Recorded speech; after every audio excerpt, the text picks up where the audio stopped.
Mortimer had recently moved into a farm, despite the warnings that it had been owned by someone long ago. However, Mortimer failed to take notice of the old sign that was posted near one of the barns. It mentioned an unknown mouse being seen flying over grey areas. He started to explore the farm and slowly noticed that something seemed to be flying around, coming nearer and nearer to the barn. Seeing that, Mortimer grew curious and decided to follow it, hoping to find out what it was. However, he soon got lost and couldn't find his way back.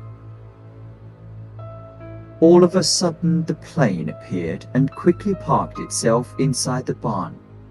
Mortimer saw that it was the same mouse he had seen on the sign.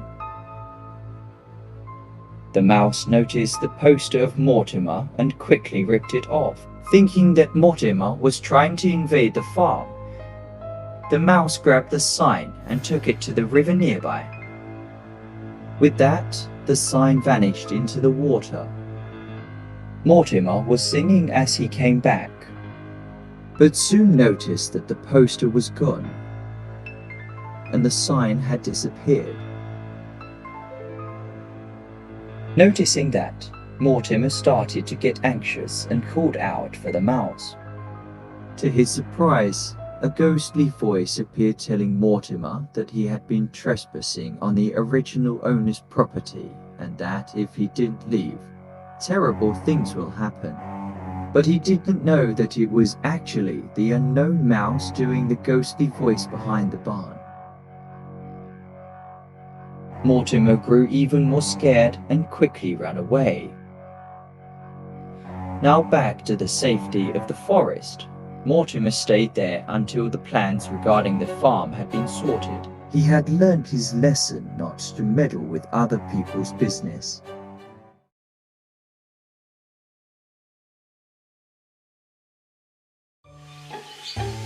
Terrible things! Is it what I think it is? That mouse owns the farm. I've been trespassing onto his property without noticing. Not to mention, I was living at the farm for 2 weeks. Now what the poster and the sign are gone. I don't want to go back there. I think I'll stay here in this forest from now on. Maybe he'll force me to become his slave. Or maybe he will kill me altogether. Who knows, maybe he'll burn down the forest. There's plenty of reasons.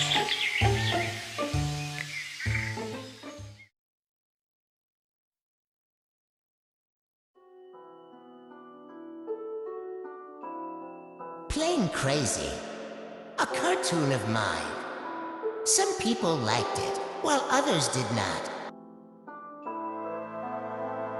I had always wanted to fly, and one day I challenged myself to do it.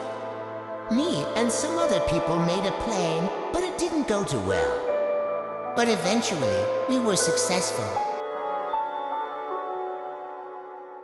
Now that our plane was finished, it was time to test it. But then, my Martha wanted to fly with me, so we did it together. Now this is where things take a turn. Reviews were mostly positive, but others were not so positive. Some people called me a troublemaker, and boy I was. Even Martha called me a troublemaker. We got along together, mostly. One day, she got so fed up that she left me. Well, fine, I never liked her anyway. I said to her as she walked away. I didn't even rethink my actions. But it was too late now. I was too angry. After that day, I isolated myself in the same farm I built my plane at. I never met with society. I just stayed here in this cold, lonely, silent farm. But the more I stayed in, the mental health dropped. and I eventually decided to take revenge.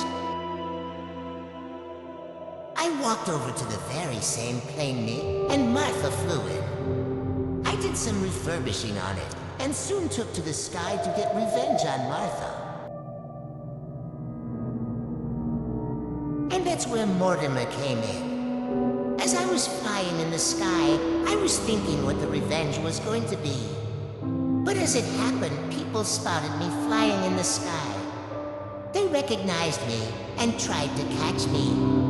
But I was too fast for them and flew back to my farm. I'm assuming Mortimer saw me and was chasing after me. I turned around and lost him. But when I got back, I saw what Mortimer had done to my farm. I ripped off the poster, ripped off the sign, and threw it into the water. Mortimer soon came back, but I wanted him to leave. I tell you, he was trespassing. I did ghostly voice telling him to leave, and if he didn't, I would do some terrible things to him. He left, and I was left alone again. I thought of the terrible things I had done in the past, and the terrible things I had done to society. But 2 days later, some people ran up to my farm and caught me. As it happened, I saw Mortimer in the background. I tried to escape and catch them, but I was soon knocked out and transported away. Nowadays, I sit here, all alone, in solitary confinement. It's dark, empty, and lonely. But one day, I'll escape. One day, I will get my revenge once and for all. One day, it'll bust out, and I'll get revenge on all of you.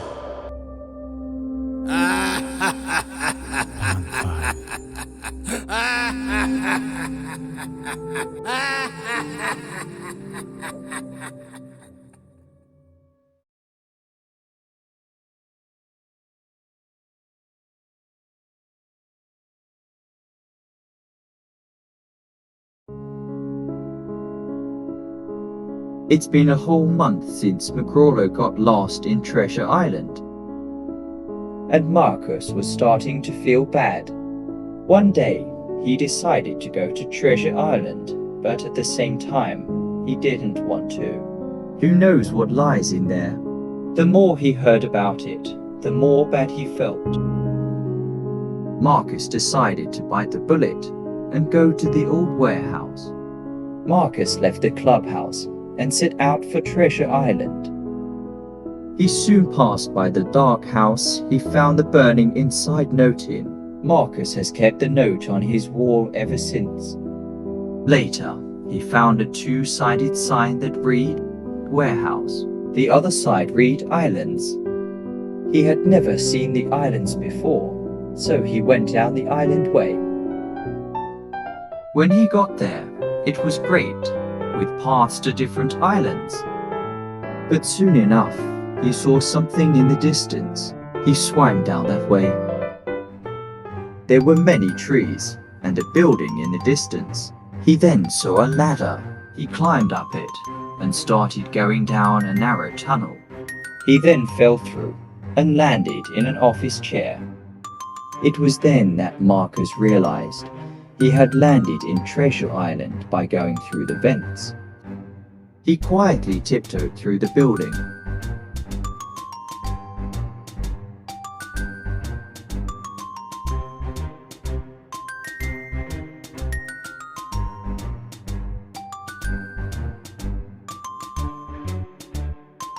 But soon, he heard footsteps.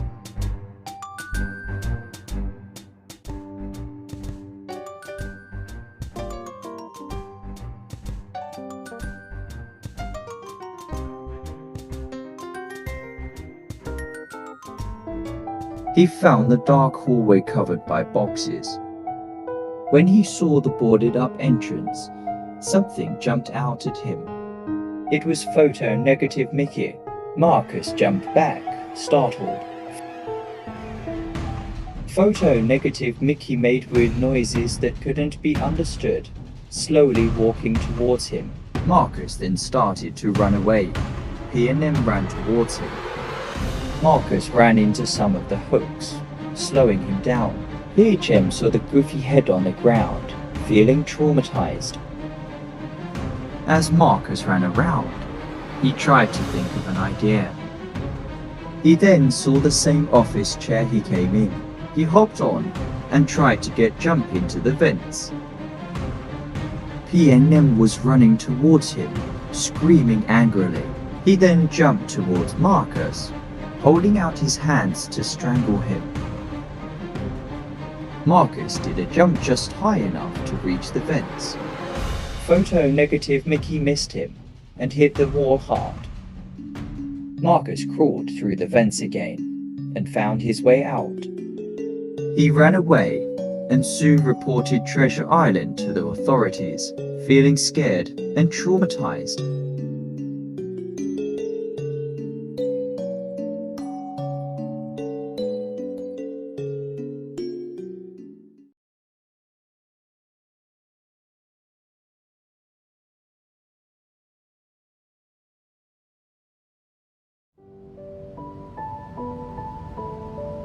Dear Marcus,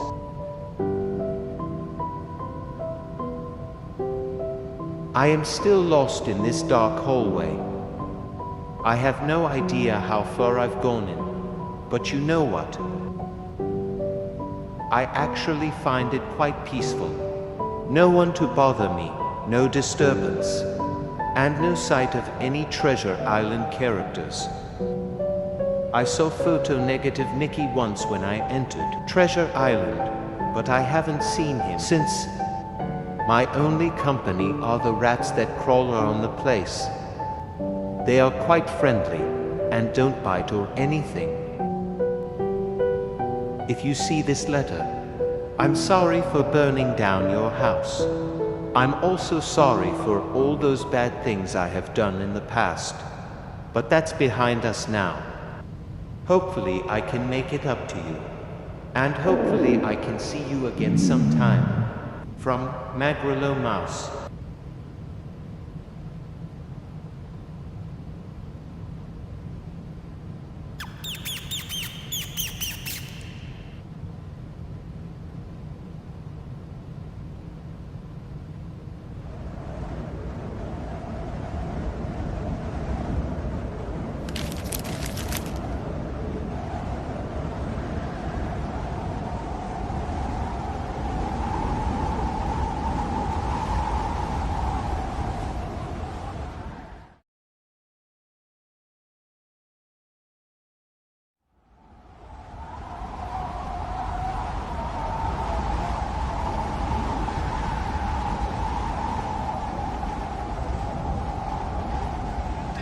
They run towards the home turn. It's romping home, Blue Boy, the Colonel, Opera Night. Right now, he is just a very, very smooth ride ahead of him. There's only one car, that is Bruce Levin in the 86. And then beyond that, very, very little traffic. So it's just a matter of settling. Manchester United have done all they can. That Rooney goal was enough for the 3 points. Manchester City are still alive here. Balotelli, Aguero!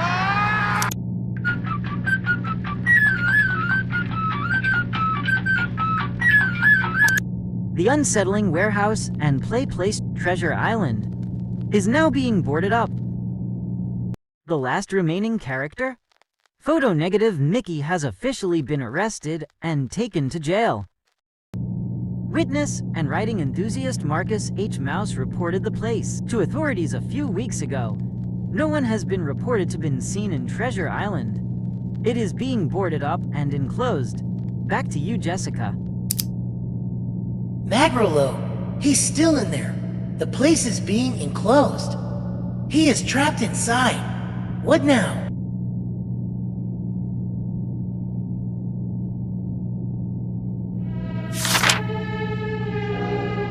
Dear Magrelo, you may not receive this letter, but I just want to tell you that it was mostly good seeing you. And also, you think it's peaceful because no one else has been in Treasure Island besides you.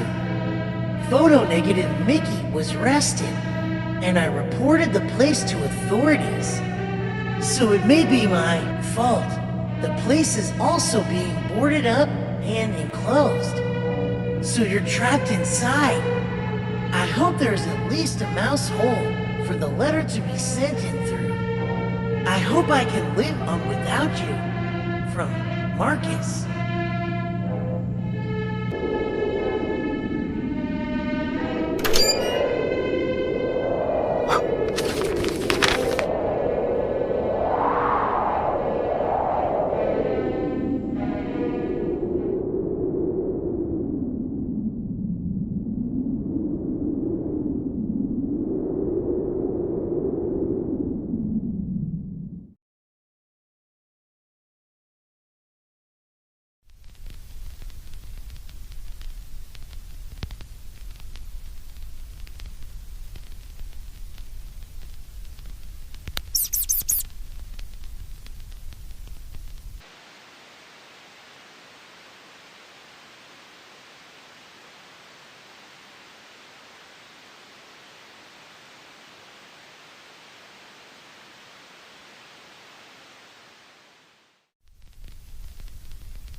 Some of you may have heard of Labrot, a mutated, horrifying creature.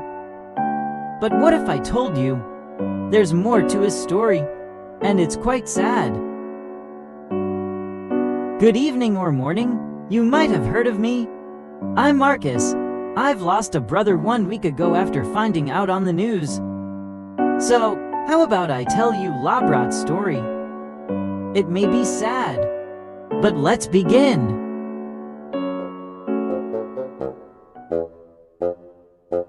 Our story begins with a young, kind-hearted fella named Billy. He lived in a peaceful town, or so he thought. You see, people made fun of him because of his appearance. Even his bully, Julian, who we'll talk about another time, made fun of him. Even at the target range, he tried to find friends, but either they didn't want to, or they didn't like him. People made fun of him and gave him the nickname Mendax. The nickname spread out, and that's the name the bullies gave him.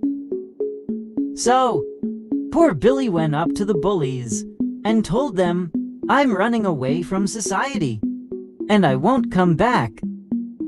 And that's just what he did. But they thought it would be only for a few weeks. And so, Billy went out to live in the forest, and built a campfire, and placed down tents, and from that day on, he lived in the forest, but not for long. If you have heard the news, someone else is living in the forest.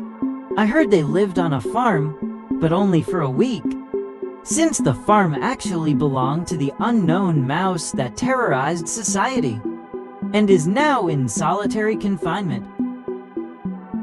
Anyways, back to our story. This is where things start to tip. Billy was all on his own, and alone. But one night, he noticed a light in the distance. It looked to be something white and large. But then, he saw something, or someone, and it looked like it was heading towards him. Without warning, he was suddenly kicked and punched towards the ground.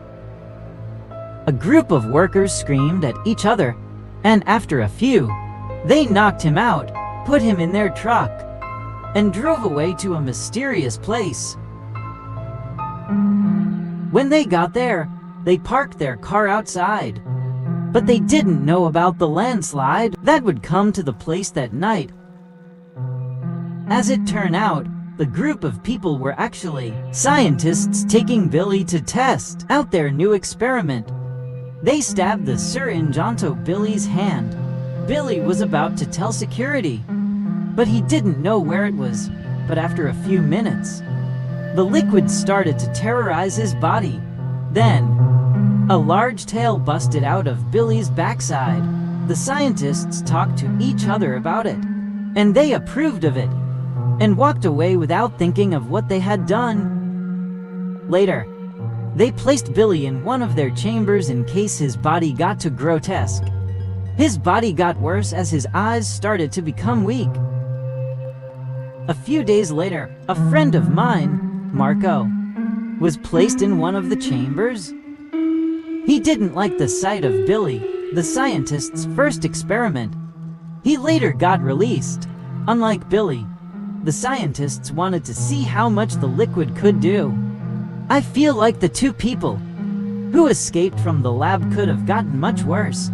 As the days went by, more people slowly got added. Even the guy who escaped from the lab. Billy's eyes soon popped out, and his body soon got more grotesque and large. Soon, Billy's eyes soon looked like they were sewed shut. He got a bit larger as the months went on. He was soon placed in a bigger chamber, away from the other experiments. A mutated experiment replaced the chamber Billy was originally in. Billy's voice was gone, and he could only make growling noises. His name slowly drifted away, and people soon began calling him La Brat. They didn't know what happened to him before.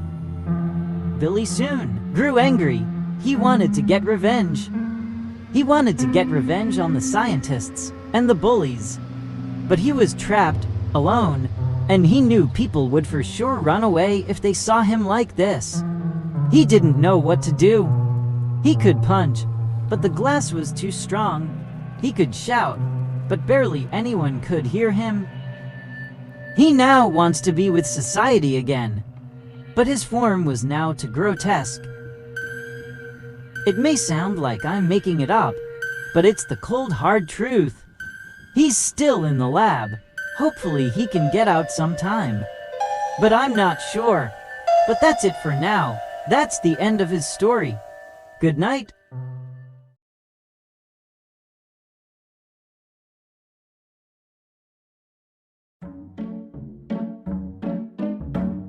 One night, Minnie was watching TV in a dark room. She was watching film when suddenly the film started to glitch out. The character's face started to glitch. It looked like they were standing up straight and looking down a bit.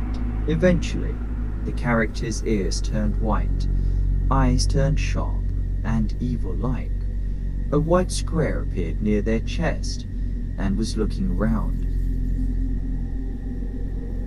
Minnie recognized this character and made a realization. This character looked like Roy, whose actual name turned out to be Willie. He had always been a kind and friendly guy, but his life was tragically cut short when he was shot by a relapsed mouse on Vietnam Island. Now, it seemed that his ghost was back to haunt whoever seemed familiar to him. She paused the film and started to trace the character on a piece of paper. She traced the character as accurately as it appeared in the film. Minnie stepped out into the cool night air, clutching the piece of paper tightly in her hand. She had never believed in ghosts before, but now she wasn't so sure. The eerie feeling of being watched crept over her as she made her way through the quiet streets of her town. As she walked, she couldn't help but think about Willie's ghost. Minnie shook her head, trying to push the disturbing thought out of her mind.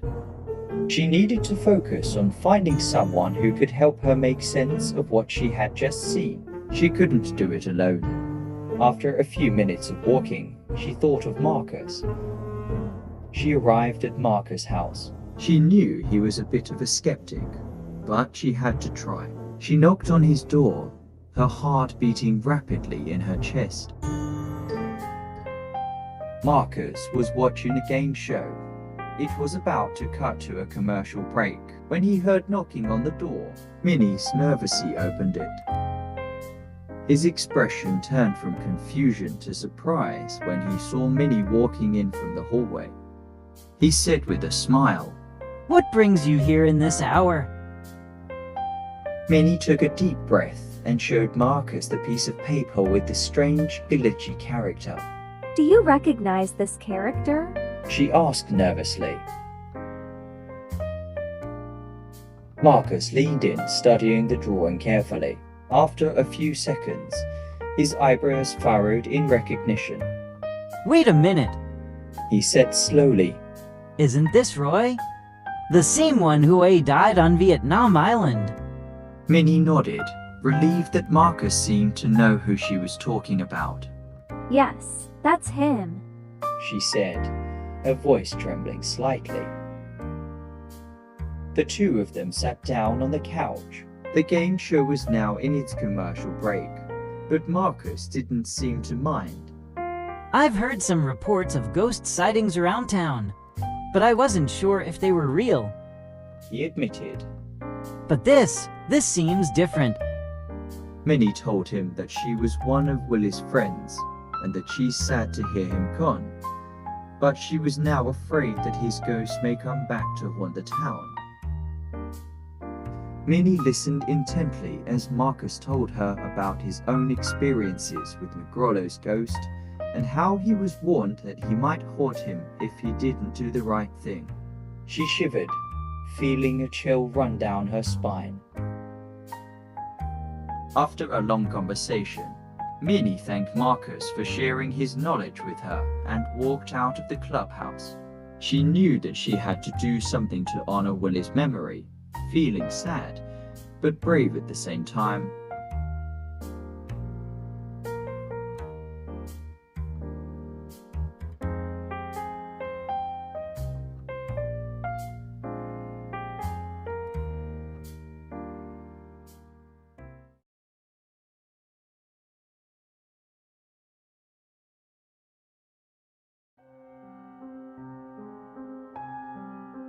For months, the townsfolk had been living in fear of Willie's supposed ghost. They believed that anyone who reminded them of Willie would be haunted and met a grim fate. Most of them were too scared to even venture near the island, but not Mortimer. He didn't believe in ghosts or superstitions. He had a different motive for wanting to come to Vietnam Island. While everyone else was running away in fear, Mortimer was determined to bring Willie back. He couldn't believe that his best friend, who had gone missing 10 years ago, was dead. He believed that Willie was still alive and living on the island. He was determined to prove everyone wrong and bring his friend back home. Mortimer had set off on his journey without any plan, without any idea of how far away Vietnam Island really was. But his determination kept him going. He walked through the forests, crossed rivers, and reached the town near the island. As he passed through the town where the ghost rumors started, he couldn't help but feel a bit nervous. The rumors of Willie's ghost coming back to haunt whoever looked like him were playing on his mind. After about 10 miles, he soon reached an airport. Memories flooded back as he remembered Willie talking about his dream of traveling the world and how he had gone on a trip from this very airport. Mortimer sighed and continued walking, knowing that he was getting closer to his destination, but still had a long way to go. As he walked, the colors of the world started to fade away, turning everything into black and white. Mortimer was confused and a little scared, but he kept on walking, his determination pushing him forward. Eventually, He reached a black and white town, and his heart skipped a beat as he saw the entrance to the barn where the unknown mouse used to live. He knew he was getting close. After walking for another 10 miles, Mortimer came upon the mountains. His curiosity was piqued, and he started climbing up the mountains, determined to find Willie. He searched every nook and cranny, hoping to find some clue that would lead him to his friend. And then he saw it. Willie's steamboat rusted and broken, but it was still recognizable to Mortimer. He felt a sense of sadness, but also a glimmer of hope as he knew he was getting closer. Mortimer climbed up the mountain some more and finally caught a glimpse of Vietnam Island in the distance. His heart filled with determination, and he didn't hesitate as he dived into the water and swam towards the island. As he stepped onto the shore, he couldn't believe that he had finally reached his destination. He had walked for days, and now standing in front of him was Vietnam Island, the place where he believed Willie was living. With a renewed sense of energy, Mortimer walked around the island. He explored every corner, determined to find his friend. And then, after walking for what seemed like hours, he finally found him. Willie's body lying in the same spot where he was shot 10 years ago. Mortimer was both surprised and relieved to see that his friend was still alive. He quickly checked for a pulse and found that he was still breathing. However, his relief was short-lived as he heard footsteps approaching. Mortimer turned around to find Relapse Mouse, the enemy who had shot Willie, standing behind the rocks. His anger grew as he realized that the mouse had finally caught up to them. Relapse Mouse grew furious at the sight of Mortimer with Willie's body. He had been exploring the island ever since 1974. He thought that he had won, but now that someone was saving a person that he shot made him grow furious. He yelled and started chasing after them. Mortimer quickly picked up Willie and started running. The chase was on. But no matter how hard he ran, he couldn't shake off Relapse Mouse, who was now determined to kill them both. As they ran towards the end of the land, Mortimer realized that they were now cornered. Relapse Mouse laughed evilly as he aimed his gun at them. However, Mortimer's determination only grew stronger as he dropped Willie and punched Relapse Mouse to the ground, knocking his gun out of his hands. Seeing an opportunity, Mortimer grabbed the gun and started shooting at Relapse Mouse. With each shot, he avenged Willie's shooting until the mouse fell to the ground dead. But Mortimer didn't stop there. Fueled by his anger and determination, he dragged Relapse Mouse's body to the water and threw him in. As he caught his breath, Mortimer saw a speedboat in the water nearby. He quickly put Willie inside and sped off towards the nearest lab, feeling happy that Relapse Mouse was gone. He hoped that the lab workers would be able to save Willie's life and he could finally reunite with his friend. After traveling many miles, they finally reached the lab. Mortimer handed over Willie's body to the lab workers and waited anxiously for good news. After what felt like days, the doctors emerged with a smile on their faces. Willie was alive and well. Mortimer couldn't contain his happiness as he walked away from the lab and back to the forest. All his hard work and determination had finally paid off, and Willie was safe and alive.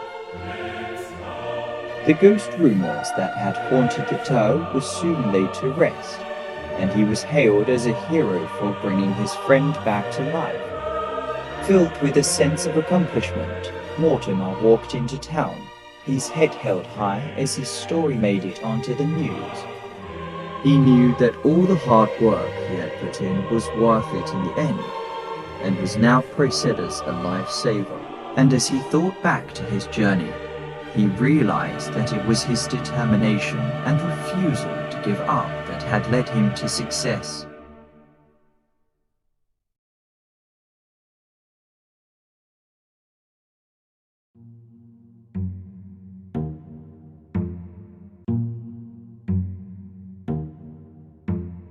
Marcus sat alone in his quiet living room, lost in the pages of the newspaper.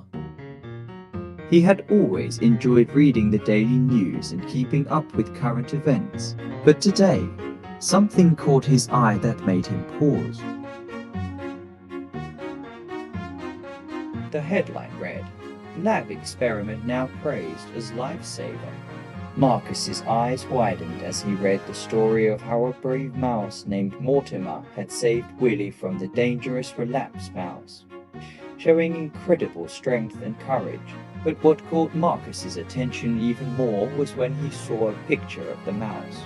It was the same mouse that had been living in his barn for a week before disappearing. Marcus couldn't believe it. The same mouse that had been trespassing onto the now contaminated unknown mouse was the same hero that had saved a life.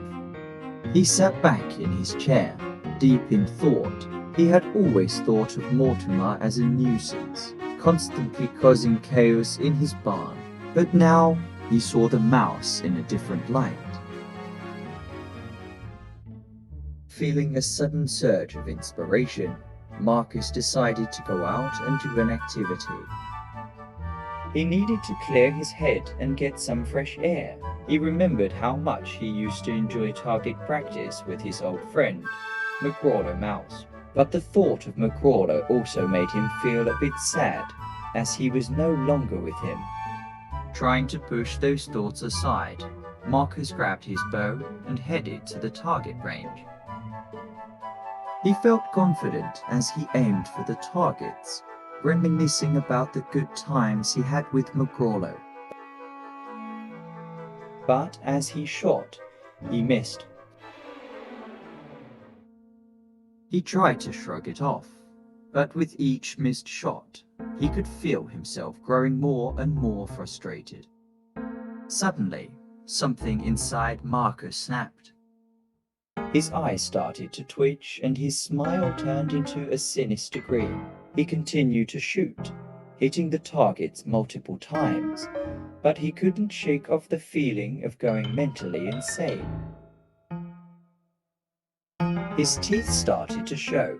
Marcus still tried to shoot even with his eyes white. He tried to stretch his neck to try to relax, but it didn't work as his eyes and teeth glowed bright red. Marcus couldn't see anything, blinded by the red light, but he continued to laugh in a deranged manner. His happiness soon turned into anger as he blindly shot at the targets. He hit a bullseye, but in his mind he believed he had missed.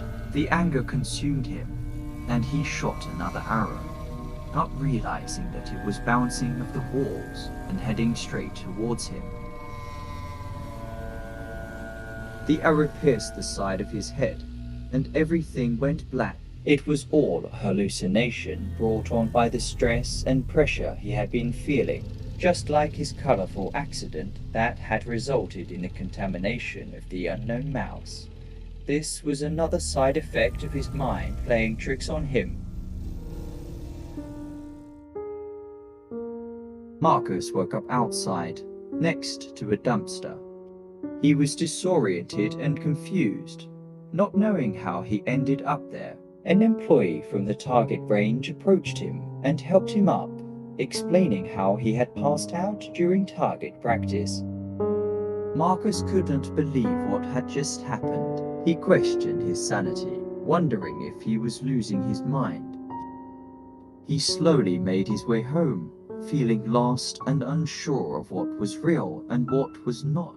From that day on, Marcus never underestimated the power of the mind and the effects of stress and pressure. He learned to appreciate the small things in life and to never judge a book by its cover, even if it was just a small mouse.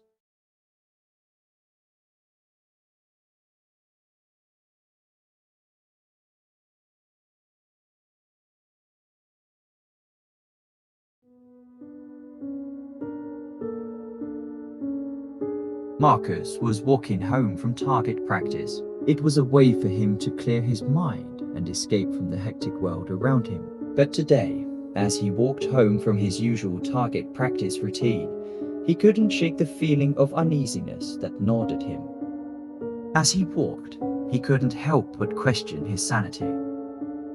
He had been experiencing strange and frightening hallucinations lately, and it was starting to take a toll on his mental state. Today, during his target practice, he had even imagined himself going blind and insane. He tried to push the thoughts away, but they lingered, haunting him.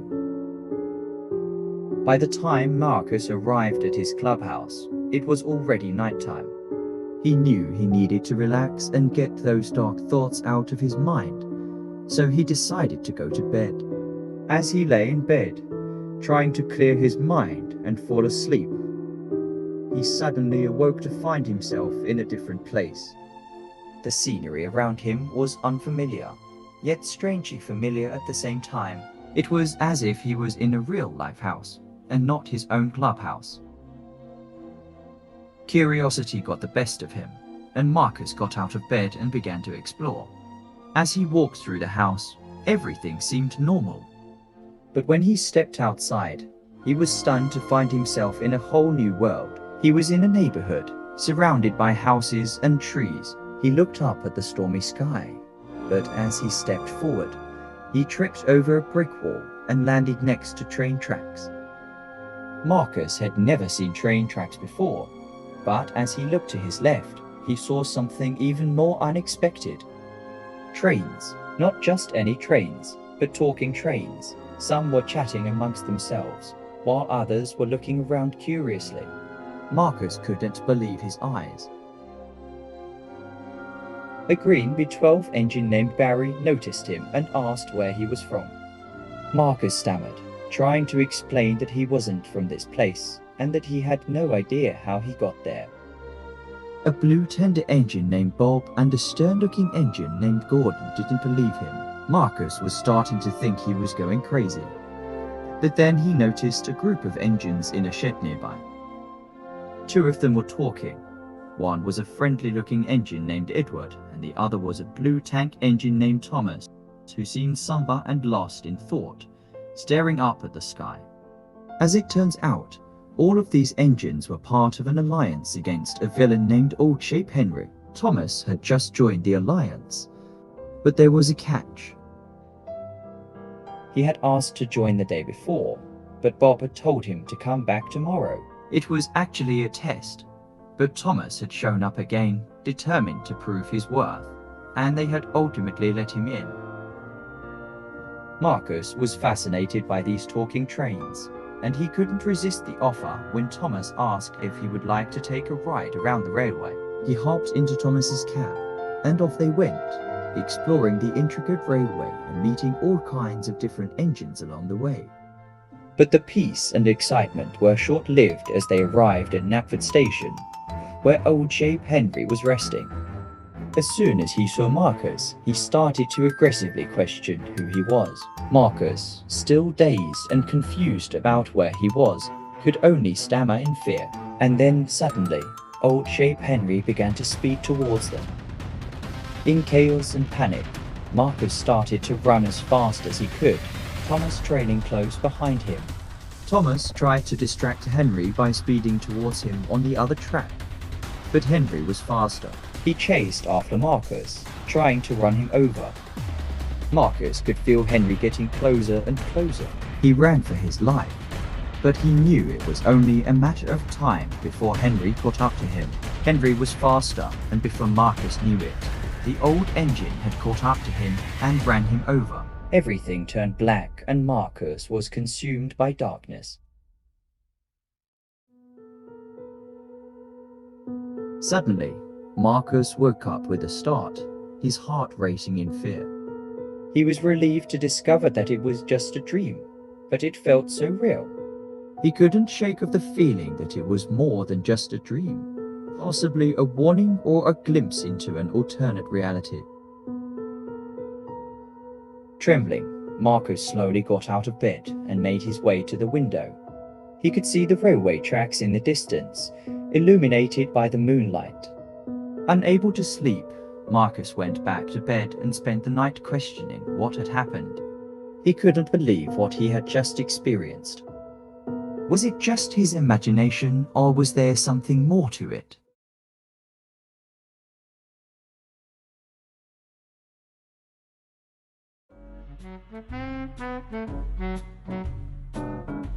Marco had been worried about Marcus ever since the archery incident. He couldn't stop thinking about how he must be feeling, and he wanted to make sure his friend was all right. So one night, he decided to walk over to Marcus's house and check on him. As he entered the house, he noticed that Marcus was sitting very close to the TV screen. He seemed completely fixated on something, and Marco could sense that something was off. He cautiously approached Marcus and asked if he was okay. Marcus slowly turned towards him, and Marco was taken aback by the eerie tone in his friend's voice. I saw it, Marco. Marcus said, pointing at the TV screen. The train. It tried to kill me. Marco didn't understand what Marcus was talking about, but he could see that his friend was clearly disturbed. He tried to calm him down, but Marcus kept getting more and more agitated. He got up and started walking towards Marco, still talking about the train and how he needed to rule the world. Marco's heart was racing as Marcus cornered him against the wall. His friend's behavior was becoming more and more unsettling, and Marco didn't know what to do. Suddenly, Marcus put his hands on his head and started laughing maniacally. He started talking about how all his thoughts were finally coming together and how he was destined to take over the world. Marco could see that Marcus was completely lost in his delusions, and it scared him. I need to get you some help, Marcus, Marco said, trying to calm him down. But Marcus grew angry. He accused Marco of stealing his house and burning it down. Marco tried to explain that it was all just a misunderstanding, that it was McGrawlow who had burned down the house, but Marcus didn't believe him. In a panic, Marco tried to come up with a lie to calm his friend down. He told him that he had received a letter from McGrawlow, confessing to the crime, but Marcus wasn't buying it. Feeling overwhelmed and scared, Marco made a run for it and ran out of the clubhouse. He could hear Marcus's angry voice yelling at him from far away as he made his escape. The next day, Marco was even more nervous as he walked to Marcus's house. A white truck was behind him. He wasn't sure what to expect after their terrifying encounter last night.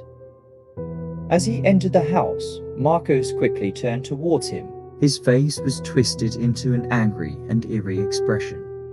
Before Marco could even say anything, he heard knocking on the door. Suddenly, a few people burst into the room and grabbed Marcus. Marco could only watch in shock as his friend laughed maniacally while they dragged him outside and into a vehicle. In a daze, Marco realized that they were taking Marcus to a brain farm. It was a facility where people with mental disorders were treated and rehabilitated. Marcus had been losing touch with reality for a while now, and it was finally time for him to get the help he needed. As the truck drove off, Marcus's eerie laughing voice echoed in Marco's mind. He waved nervously at his friend, not knowing what the future held for him. He just hoped that Marcus would be able to find peace and heal at the brain farm.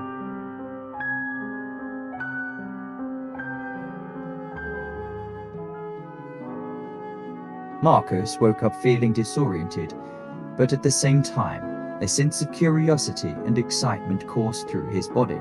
He couldn't believe that he was actually at a brain farm, a place he had only heard about in stories and rumors. But here he was, in an asylum outfit, running around the dark and mysterious halls of the insane asylum. As he explored, he couldn't help but feel a bit nervous and unsettled. He had never been in an asylum before, and the thought of what kind of people he would encounter sent shivers down his spine. As he wandered around, Marcus stumbled upon a room labeled Therapy. His heart skipped a beat as he nervously peeked inside.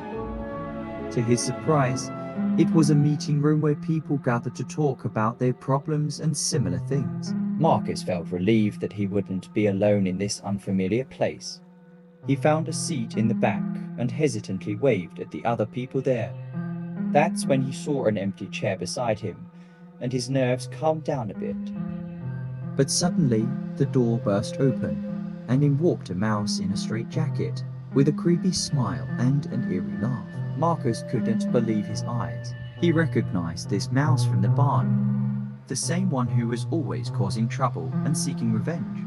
He never expected to see him in person, and his presence only added to the mysterious and unsettling atmosphere of the asylum. The controller began to speak, and the unknown mouse remained silent with his face censored. Marcus listened as the others spoke about their problems, and when it was his turn, he couldn't help but pour out everything that had been weighing on him, from his colorful accident to McCrawler burning down his house, and even the archery incident that led to him talking to Marco and going insane. The controller listened intently, and Marcus could tell he felt sympathetic towards him. The meeting eventually ended, and as Marcus walked out, he couldn't help but feel a sense of confusion and unease. The others had shared their personal struggles, and he couldn't quite wrap his head around it all. Nighttime fell, and Marcus found himself in the room he was assigned to sleep in. As he tried to process everything that had happened, he couldn't help but feel a sense of happiness and relief. Perhaps he had finally found a place where he belonged. The next morning, Marcus woke up feeling a mix of emotions. He was still a bit confused, but also eager to start his day at the brain farm. Breakfast was different from what he was used to, but he shrugged it off and enjoyed his meal. Afterwards, he met up with the others and they discussed the previous night's meeting. One person mentioned the unknown mouse and what had happened to him when he first arrived at the asylum. Marcus was fascinated by the story and felt a sense of camaraderie with the mouse. As he shared his own experiences, he felt a sense of relief and comfort in knowing that he wasn't alone in his struggles. But it was the afternoon that things went wrong. Marcus saw the blood stains in the hallway, and everything changed. It triggered something deep within him, stirring up memories of his past traumas. He felt his heart race and his palms sweat as he tried to make sense of what was happening. And then it happened. His body went into a state of shock, and Marcus's mind was consumed by a wave of insanity. He laughed uncontrollably, his eyes wide with madness, as he spoke incoherently about the blood. Some of the others in the group were terrified, while others were captivated by his sudden outburst. They didn't know what to do as Marcus's behavior became more and more erratic. In a frenzy, the workers rushed over and took him to the lobotomy room, where they strapped him down and prepared to perform the procedure. The other patients watched in shock and horror as their friend and fellow patient was being subjected to such a drastic and terrifying procedure. But deep down, they couldn't deny the strange fascination they felt towards it all. As the door to the lobotomy room closed, the others were left to wonder what would become of Marcus. Would he ever be the same again? Or would he be one of the many unfortunate souls who lost their sanity at the brain farm? It was a question that lingered in their minds, and one that would haunt them for a long time to come.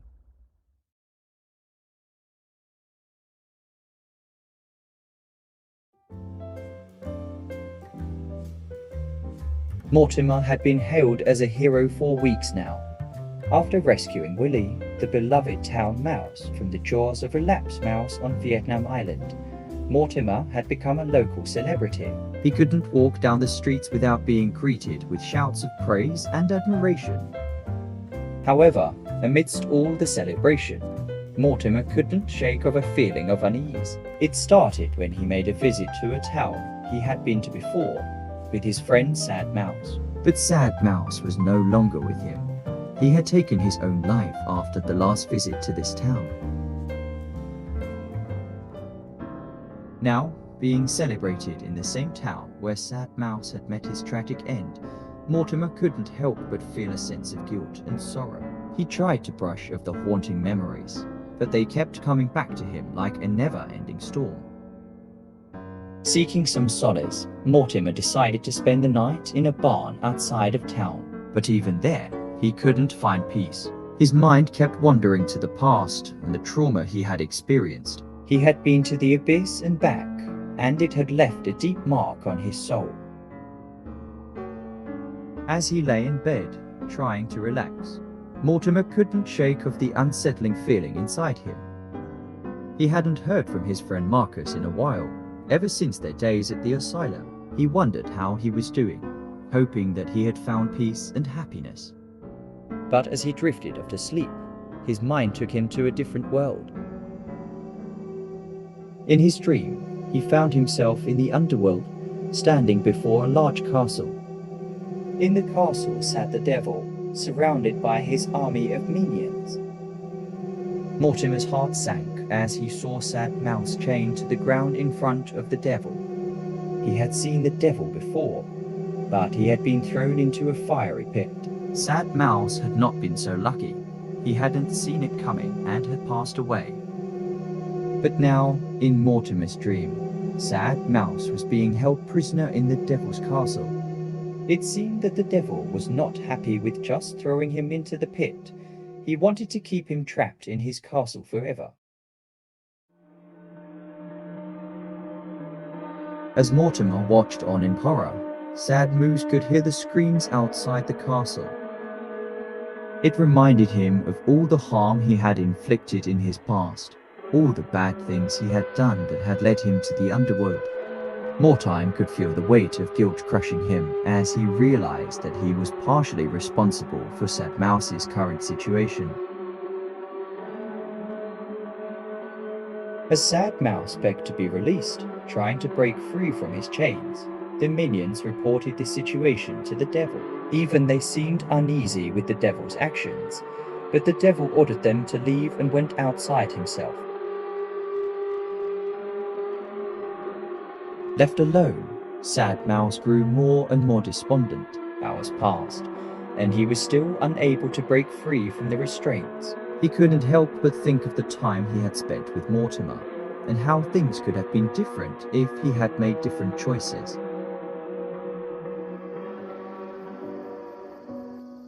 Mortimer woke up from the dream, feeling shaken to the core. He couldn't believe the dark thoughts that had crossed his mind. Even if it was just a dream, he couldn't let Sad Mouse's fate become his own reality. Determined to find some closure, Mortimer decided to make a return visit to the town where it had all begun. He needed to confront his past, to come to terms with his mistakes and move forward. As he walked through the town, he saw the same buildings and familiar faces, but this time, he also saw the sorrow and pain that lingered in the air. He could feel the weight of his actions and the guilt, but he also saw the hope and resilience of the townspeople who had faced tragedy and come out stronger. As Mortimer stood in front of Sad Mouse's memorial, he knew that it was time to forgive himself and to honor his friend's memory by living a better life. He knew that Sad Mouse would want him to find happiness and peace, not to be imprisoned by his guilt and trauma. From that day on, Mortimer became even more of a lifesaver, not just for others but for himself.